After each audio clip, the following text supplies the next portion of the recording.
16ই March দিনাজপুরের সাহাপাড়া এই খালটি পুনঃখননের মধ্য দিয়ে উদ্বোধন করবেন মাননীয় প্রধানমন্ত্রী জনাব তারেক রহমান। এই খাল খননের মাধ্যমে জনগুরুত্বপূর্ণ এবং জনদাবি অনুযায়ী আমরা এই কর্মসূচিটা যখন শেষ করব, আমাদের এই এলাকার সাধারণ মানুষ সুবিধা পাবেন, উপকার পাবেন। এখানে প্রচুর জলাবদ্ধতা হয়।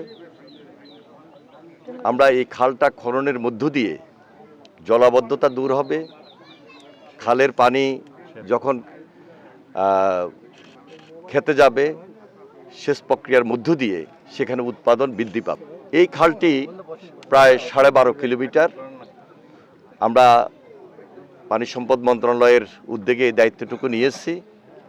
দেশব্যাপী এই উদ্বোধনী অনুষ্ঠানটা আমরা একসঙ্গে সারা দেশব্যাপী করতে চাই এবং এই কর্মসূচিটা ছিল শহীদ রাষ্ট্রপতি জিয়া রহমানের একটা আন্দোলন এবং একটা বিপ্লব।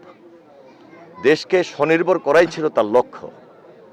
সুতরাং আজকে আমরা এই মুহূর্তে জনাব তারেক রহমানের নেতৃত্বে আবারও এই কর্মসূচিটাকে হাতে নিয়েছি।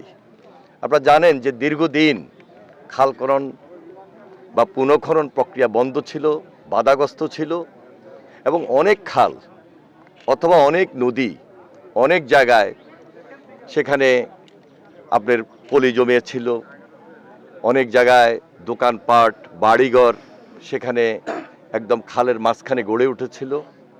সুতরাং সব কিছু মিলে সকল বাধা বিপত্তি দূর করে আমরা সকলের সহযোগিতা, বিশেষ করে যেখানে যে খালটি হবে সেখানে সেই আশেপাশে দেশবাসী বা ওই এলাকাবাসী সবার সহযোগিতা বিশেষভাবে প্রয়োজন, কারণ এটা অত্যন্ত জনগুরুত্বপূর্ণ।